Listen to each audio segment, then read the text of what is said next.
Imagine two people with the same intelligence, the same experience, and the same opportunities.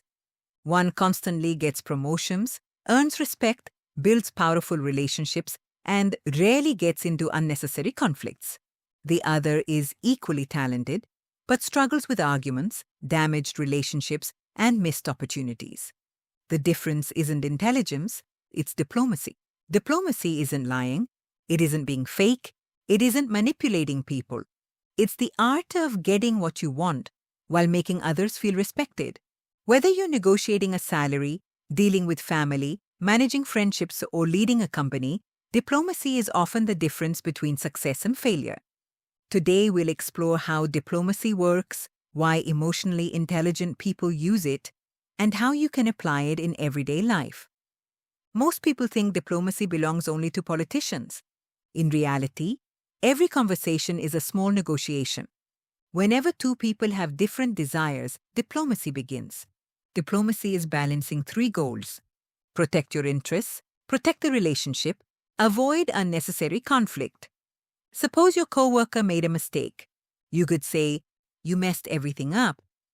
Or you could say, "I think we can improve this part." The message is almost identical. The outcome is completely different. Diplomacy isn't changing the truth, it's changing how truth is delivered. People rarely remember exact words. They remember how those words made them feel. Many people proudly say, "I just tell the truth." But brutal honesty often creates resistance. Humans don't like feeling attacked. The moment someone feels their identity is threatened, logic disappears. Psychologists call this defensive behavior. The brain shifts from learning mode into protection mode. Instead of hearing your argument, they prepare their defense. Diplomatic people understand this. Their goal isn't to win an argument. Their goal is to influence behavior. Winning an argument often loses the relationship. Every person wants three things: respect, importance, control. Whenever these are threatened, conflict begins. That's why simple phrases work so well. "I understand your point." "You might be right." "I see why you think that." These don't mean surrender.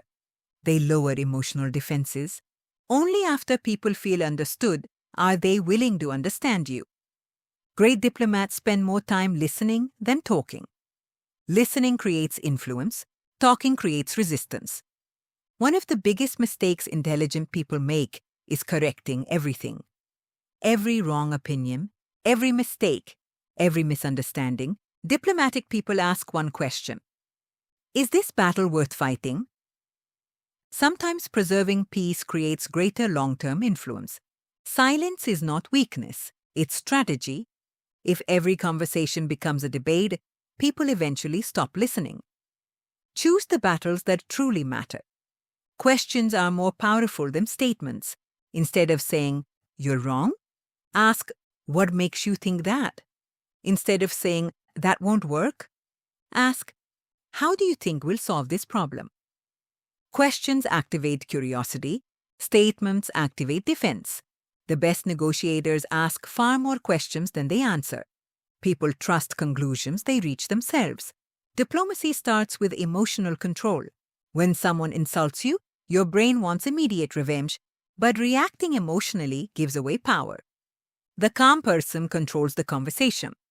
The angry person follows it. This doesn't mean suppressing emotions forever. It means choosing the right moment to express them. The strongest response is often the one that comes after you've thought carefully. You don't have to agree with everyone, but you also don't have to make enemies. Instead of saying, "You're completely wrong," try, "I see it differently." Instead of, "That's a stupid idea," say, "I have another perspective." Small language changes create huge psychological differences.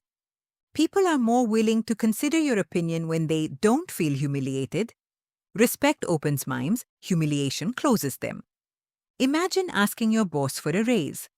An aggressive approach says, "I deserve more money." A diplomatic approach says, "I've really enjoyed contributing to the team. Based on the results I've achieved over the past year, I'd love to discuss whether there's room to review my compensation." Same goal, better outcome. Imagine a relationship and instead of saying, "You never listen," say, "I feel unheard sometimes. Can we talk about it?" One creates blame, the other invites conversation. Diplomacy isn't weakness, it's intelligent communication. Diplomacy isn't about hiding your opinions, it's about expressing them in a way people can actually hear. The strongest people don't dominate conversations, they guide them. They don't seek victory, they seek influence, because influence lasts far longer than arguments. The next time you're about to prove someone wrong, ask yourself, do I want to be right? Or do I want to be effective? That single question may change every relationship you have.